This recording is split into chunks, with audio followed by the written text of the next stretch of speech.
Good evening, everybody. Hi. This is Penda James, and I'm the owner of Inscribed Inspiration. I'm a scribe coach, and today I have my dear friend Elizabeth Beth Ruffin, who is Government name. the government name. She's going to be talking with us today about belonging and sharing information about her new book, You Belong Here. Yay! If you are new to me, what I do is I assist people in getting unstuck, executing their goals, and inscribing their legacy. I'm doing a few live chats with friends because I want my friends who have such great wisdom and knowledge and understanding to share with you some of the declarations that they have, some of the wisdom that they have, so that eventually you can write it in your First Lady Selah journal, which is designed for women in leadership. So, Beth, can you please tell us a little more about you, something that I didn't share that you want us to know? Yes. So, hi, everyone. I'm Beth, and I'm a business owner. I own a consulting company called The Everyday Inclusionist, and my work is making our world more inclusive through consulting, coaching, and speaking. So, everything I do, it really deals with this topic of belonging. I am a single mother. I have a middle schooler. So if you pray, keep me in your prayers. And and I live in South Carolina You live in South Carolina by way of Pennsylvania, Philly, then Pittsburgh, and then South Carolina. Yes, awesome. Okay, so my first question for you is, what does belonging mean to you? What does that term, you belong here, mean? Yeah. So the work that I do is around inclusion. It's around making sure that in an organization, people feel like they belong, right? They feel seen and heard and valued. And I've been doing this work for years, but what I realized was that I was doing a whole lot of work teaching people in leadership how to include others.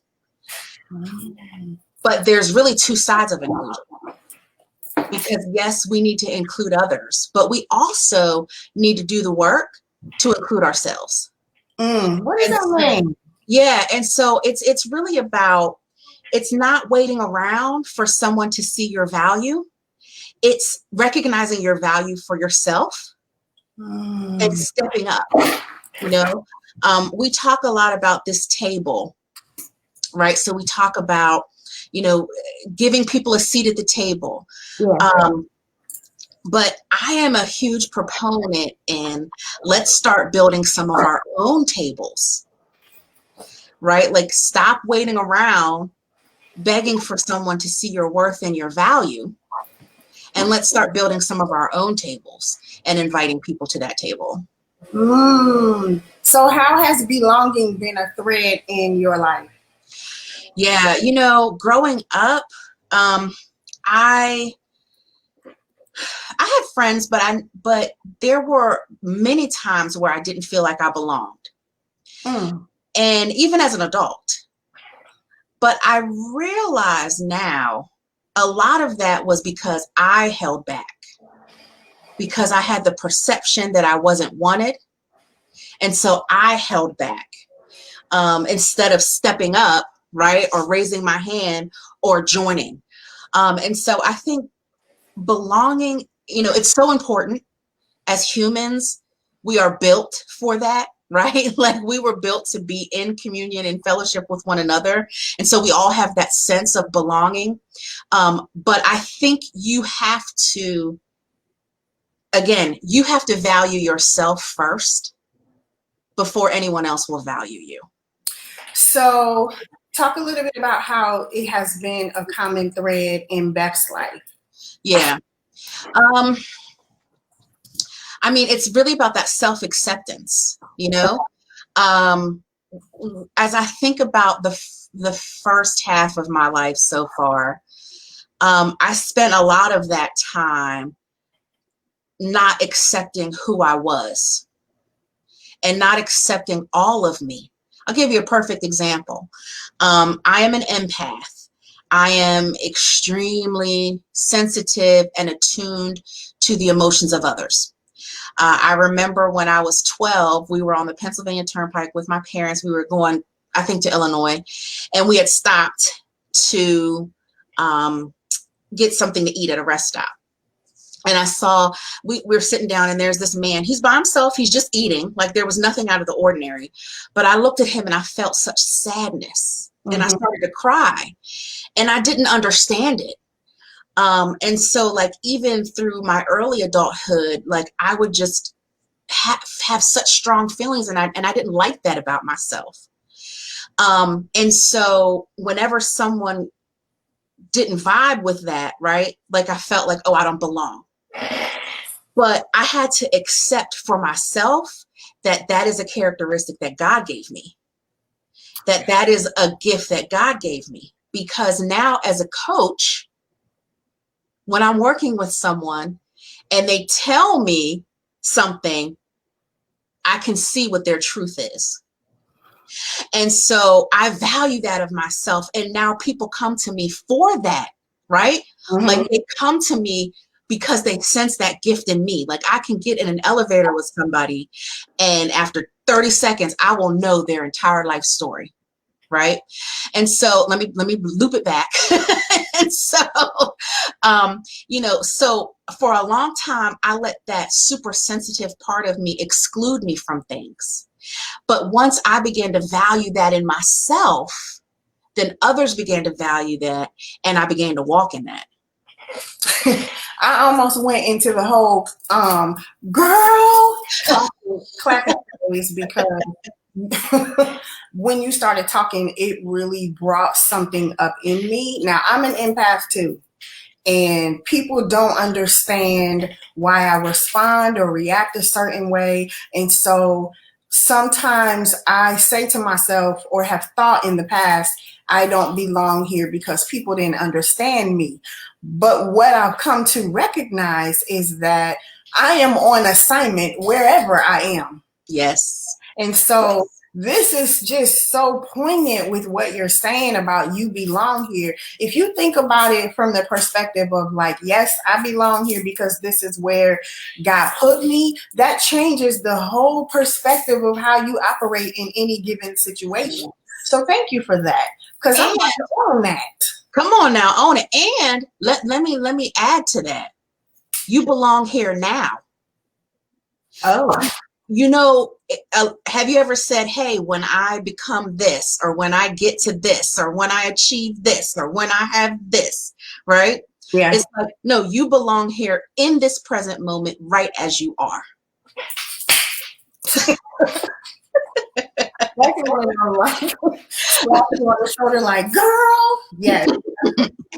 I definitely feel like this conversation is really, really important. I just value you for bringing this up and talking about it and sharing that, because that woke something up in me. I'm about to own it. I forgot what I said, but I'm going to come back and watch it later. Amen. So you wrote this book and you were inspired to do it. What do you want people to know about belonging, and what do you want us to know? What do you want us to take away from this conversation? I think it's some of what you said. It's that you have value. You have a purpose. You belong. Where you are is where you belong, and don't ever let anyone tell you otherwise.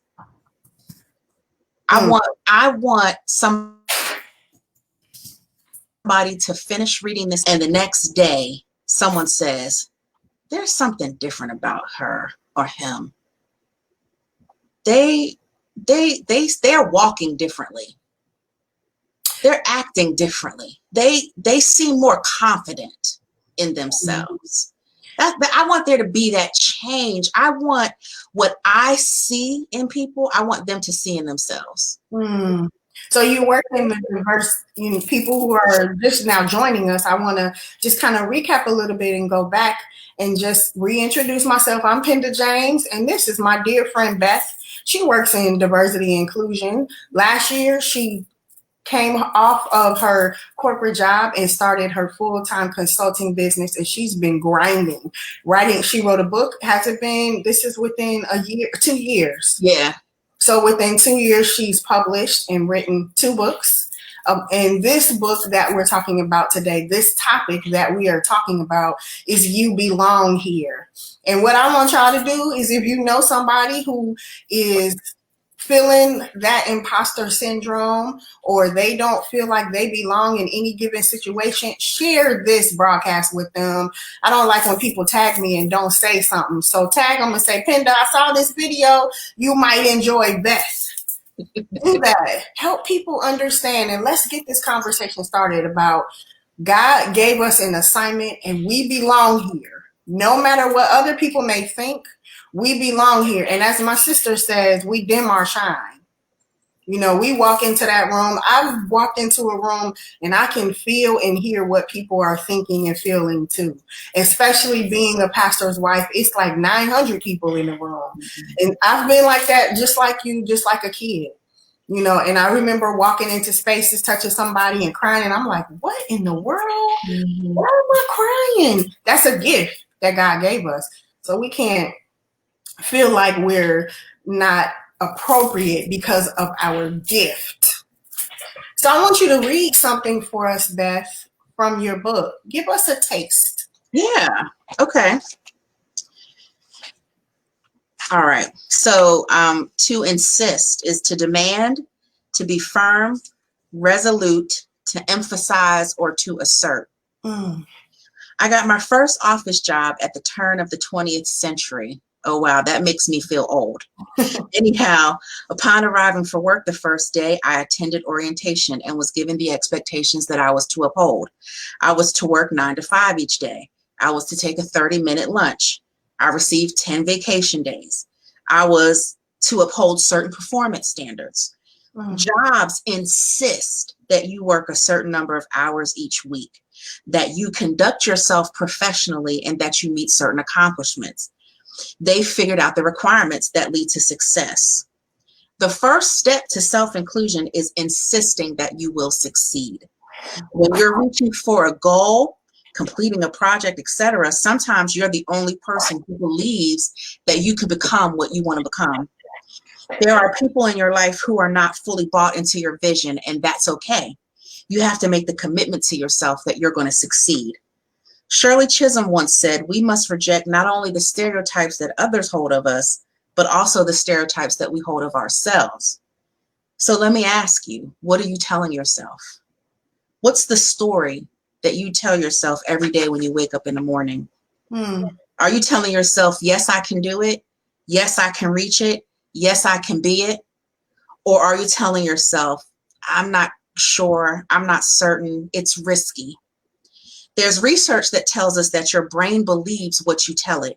So if you wake up every morning thinking it's going to be a horrible day, then guess what? It will be. From here on out, I need you to insist that you are going to be successful. I need you to make that commitment to yourself that you will succeed. This requires you to be intentional, resolute, firm.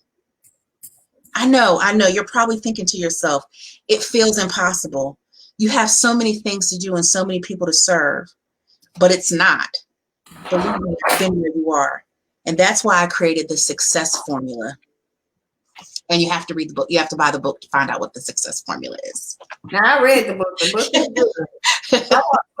So I just want to share a couple of the comments that we have. And if there's anybody out there that has any comments or questions for Beth, now's a good time to plug them in, because there's a little bit of delay and we want to make sure we get you if you have any pressing questions. So Vita, I don't know if you saw my interview with her about friendship. Go back and watch it if you haven't seen it. It's phenomenal. We talked about lots of great things that we need to talk about in public. I'm not going to tell you, just go watch it. But Vita said, for you, Becca, she just wrote down as one of her daily quotes to Stop looking for others to tell you your worth. Whew, that strikes me. Now, before we tell people where they can buy the book and give your contact information so they can connect with you and join your Facebook group, I want you to give 3 things that people can do who battle with, or we don't want to say that, who are cowering under, let's say that, imposter syndrome and not feeling like they belong. What are 3 things that they can do to break out of that mindset?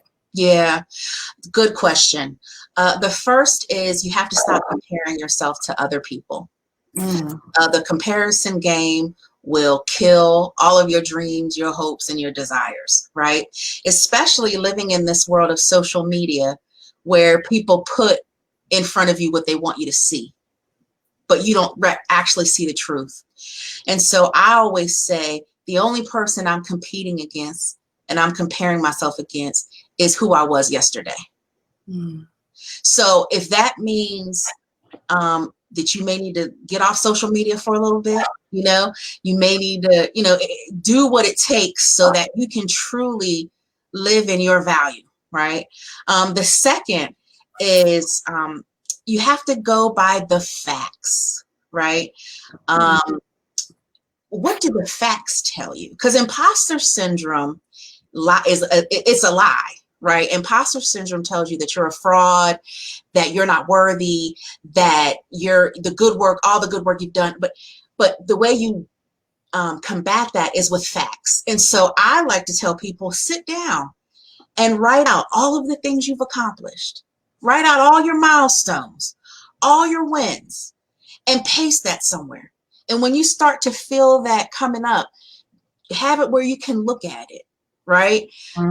It's not about being cocky. It's about being confident and looking at the facts, right? What do the facts tell you, right?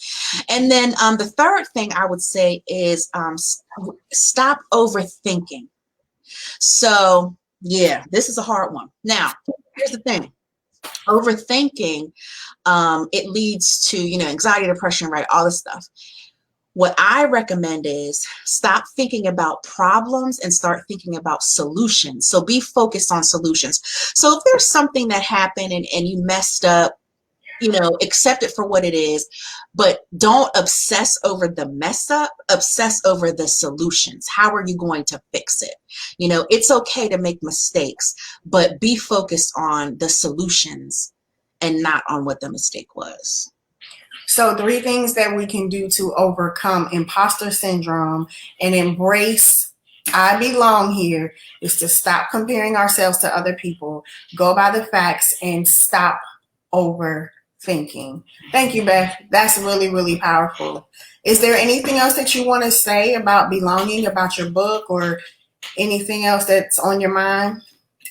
Yeah, again, I think that it's important to know that you belong here in this present moment. It doesn't take until you get that degree or you start that business or you have that income level or you lose that weight. No, you belong as you are right now. It doesn't mean that we don't have ways that we don't need to develop and become better, but I need you to accept the value that you have now. I need you to accept the gifts that you have now. I need you to realize how you impact people now, right? And once you get that, it never leaves you. So once you get all those things, you've already got it. So tell us about your coaching practice and how people can get in touch with you, Beth. Yeah, absolutely. So I coach what I like to call ambitious women who want to learn how to monetize their passions. So women who they're really passionate about something, they typically, when women come to me, they typically feel like, I don't know if I should be asking people to pay for this, right? But again, I'm a true believer that your gifts make room for you. And so I believe that the gifts, the passions, the purpose that God gave you, it can be to support you and your family. So I help women learn how to monetize their passions. I call it building their own tables. I'm real big on the table. So Yeah. I help women build their own tables so that they can then create a legacy for themselves and their families. And so I was going to say the best way to find me, you can find me anywhere on social media at the Beth Ruffin, TheBethRuffin. I want you to know, I have to try to say this like Charnay said, come on, Beth. And Vita said this was awesome. It was confirmation for her. This is why we do this, because I think we just don't have these heartfelt conversations anymore. This is one of the things I miss about being in college at Wilberforce. You know, we had rites of passage programs, we had sister circles, we had floor meetings, and, you know, we had all kinds of things where we could have these heartfelt conversations, straight talks, and I miss that. I miss being able to connect with people on a deeper level, especially because I'm trying to be better and stronger and walk in my purpose. So thank you for being a part of my village and helping me get there. And you've helped everybody who's watching and who will watch get there. Let Beth know that you watched and put in hashtag I belong here so she can see how this has impacted all of us who are watching.